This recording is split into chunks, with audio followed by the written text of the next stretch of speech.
Yes, it is tricky, and I would like to say just a little snippet on that.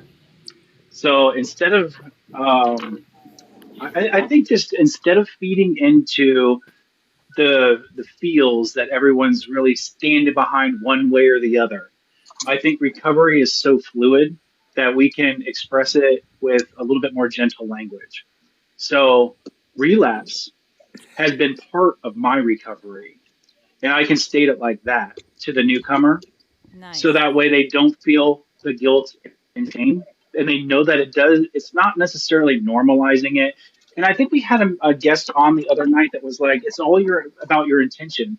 And so that's where we have a responsibility to the newcomer or the seasoned person to be like, hey, relapse has been a part of many people's recovery journey. It's not something that we say is, oh, yeah, go ahead and relapse. We're not saying that. We can be very clear about that.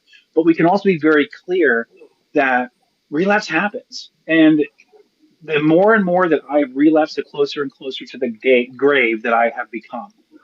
So maybe something to that effect, instead of being like, no, you can't say relapse is part of recovery, because I'm not about Like, the no, you that's can't say relapse is part. I'm not really about like, I don't know, the Discord. I'm about trying to find a solution where everybody can kind of feel good about that.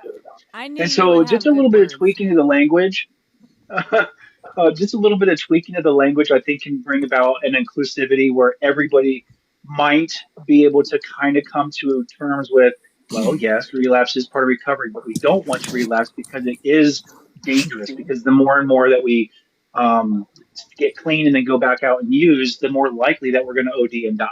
But there is a major reality that comes with it, and we have a responsibility to be able to kind of express that. So I think it's just a little bit of a lack of communication and clarity, and just identifying what we're trying to say. Yeah,